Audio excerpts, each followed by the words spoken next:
एक महान जीवन का आरंभ हमेशा साधारण से होता है।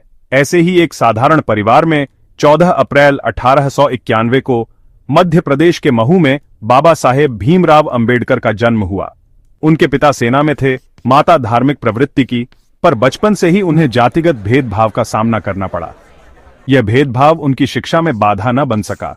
उन्होंने मुंबई विश्वविद्यालय से स्नातक की उपाधि प्राप्त की और आगे चलकर कोलंबिया विश्वविद्यालय और लंदन स्कूल ऑफ इकोनॉमिक्स से उच्च शिक्षा प्राप्त की।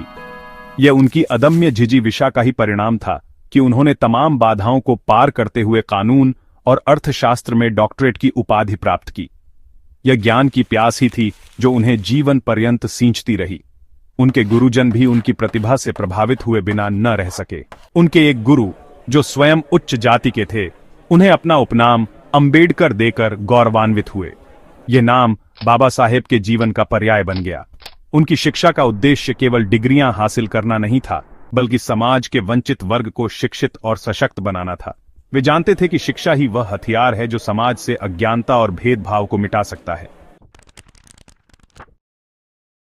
बाबा साहेब सिर्फ एक विद्वान ही नहीं थे, बल्कि एक योद्धा थे जो समाज की बुराइयों से लोहा लेने के लिए सदैव तत्पर रहते थे। उन्होंने अपना संपूर्ण जीवन सामाजिक न्याय और समानता के लिए समर्पित कर दिया। उनका मानना था कि छुआछूत मानवता पर एक कलंक है जिसे जल्द से जल्द मिटा देना चाहिए।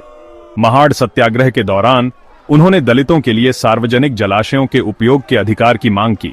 यह आंदोलन उनके अहिंसक प्रतिरोध का एक महत्वपूर्ण उदाहरण है। कालाराम मंदिर आंदोलन में भी उन्होंने दलितों के मंदिर प्रवेश के अधिकार की वकालत की। वे मानते थे कि ईश्वर की भक्ति करने का अधिकार सभी को समान रूप से प्राप्त है। उनके ये सभी आंदोलन सिर्फ प्रदर्शन नहीं थे, बल्कि समाज को जागृत करने का एक प्रयास थे। उन्होंने दलितों को उनके अधिकारों के लिए आवाज उठाने के लिए प्रेरित किया और उन्हें यह विश्वास दिलाया कि वे भी इस समाज का एक अभिन्न अंग हैं।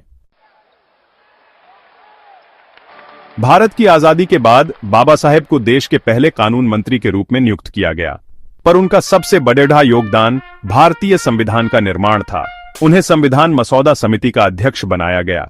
उन्होंने इस महत्वपूर्ण दायित्व को निभाते हुए एक ऐसा संविधान दिया जो सभी नागरिकों को समानता, स्वतंत्रता और भाईचारे का अधिकार प्रदान करता है। उन्होंने संविधान में दलितों और पिछड़े वर्गों के लिए आरक्षण की व्यवस्था की ताकि समाज के इन वंचित वर्गों को भी मुख्यधारा में लाया जा सके। धार्मिक स्वतंत्रता, शिक्षा का अधिकार और अस्पृश्यता का अंत जैसे प्रावधान उनकी दूरदर्शिता और न्यायप्रियता को दर्शाते हैं। वे संविधान को सिर्फ एक कानूनी दस्तावेज नहीं मानते थे, बल्कि एक ऐसे सामाजिक दस्तावेज के रूप में देखते थे जो भारत को एक आधुनिक और प्रगतिशील राष्ट्र बनाने में महत्वपूर्ण भूमिका निभाएगा। सेक्शन 4 बौद्ध धर्म अंगीकार, एक नई शुरुआत। बाबा साहेब ने अपने जीवन में हिंदू धर्म की कुछ कुरीतियों का विरोध किया था। वे हमेशा से ऐसे धर्म की तलाश में थे जो सभी को समानता और न्याय प्रदान कर सके। और फिर उन्होंने अपने अनुयायियों सहित वर्ष 1956 में बौद्ध धर्म ग्रहण कर लिया। यह उनके जीवन का एक बहुत ही महत्वपूर्ण निर्णय था जिसका दूरगामी प्रभाव पड़ा। उनके बौद्ध धर्म अपनाने से दलित समुदाय में एक नई चेतना का संचार हुआ। उन्हें एक ऐसा धर्म मिला जिसमें जाति और वर्ण का कोई भेदभाव नहीं था। यह उनके लिए सचमुच एक नई शुरुआत थी, एक ऐसी शुरुआत जिसने उन्हें सम्मान और गरिमा के साथ जीने का अधिकार दिलाया।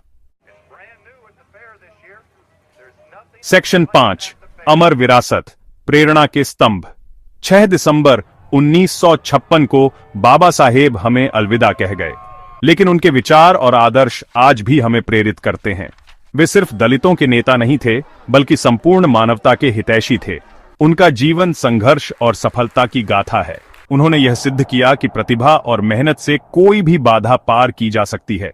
आज जब हम आधुनिक भारत के निर्माण की बात करते हैं तो बाबा साहेब के योगदान को भुलाया नहीं जा सकता।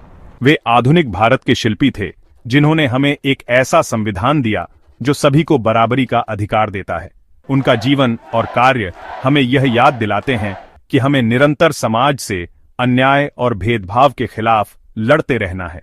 उनके विचार आज भी उतने ही प्रासंगिक हैं जितने उनके समय में थे।